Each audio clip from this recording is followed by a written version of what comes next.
সত্যি আজকে একটা ঘটনা দেখে আমি অবাক হয়ে গেলাম। একটা অবলা প্রাণীও যে মানুষকে এতটা ভালোবাসতে পারে, এদেরকে না দেখলে বোঝা যায় না।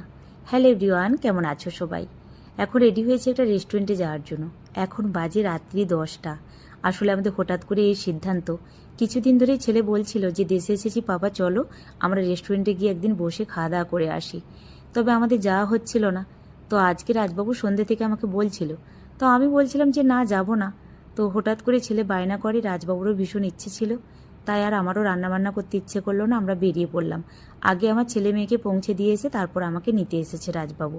আমি রেডি হয়ে অনেকটা সময় বসে। আসল কারণটা হচ্ছে, দেশে আসা থেকেই না এত গরমের জন্য আমি রুটি পরোটাটা রাত্রিতে বানাচ্ছিলাম না, ভাতই বানাচ্ছিলাম। আর আমার ছেলে মেয়ে রাজবাবু তো রুটি পরোটা খেতেই বেশি ভালোবাসে, সারা দিন দিলে সারাদিনই খাবে, যে কারণে ওদের একটু অসুবিধা হচ্ছিল। রাজবাবু আজকে তাই সন্ধ্যে থেকে বলছিল হয় রুটি পরোটা বানাও, নানে বাবু বলছে কিছুদিন ধরে চলো রেস্টুরেন্টে যাই।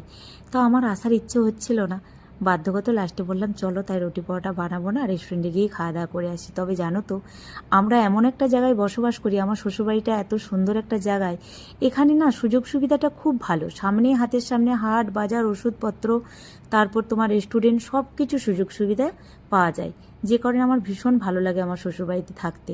আর জানো তো, আজকে একটা ঘটনা দেখে আমি অবাক হয়ে গেলাম। আমাদের এখানে ডগিগুলো রাজবাবু আসলেই ওরা না কিছুটা দূরে এগিয়ে গিয়ে রাজের জন্য অপেক্ষা করে, কখন বাড়িতে আসবে, আমাকে বিস্কিট দেবে। সারাদিনে যে কতবার দেয়, তবে আজকে দেখছি অনেকটা দূর এগিয়ে গিয়ে ওরা 5-6 জন মিলে পরের পর শুয়ে আছে। সেখান থেকে রাজের গাড়িটা ফলো করে দৌড়ে দৌড়ে এসেছে। রাজবাবু এসে আবার ওদেরকে খেতে দিল। সত্যি আমি ঘটনাটা দেখে অবাক হয়ে গেলাম। আর রাজবাবু ওদেরকে ভীষণ ভালোবাসে। যাই হোক, আজকে তাহলে আসি। আজকের মতো টাটা।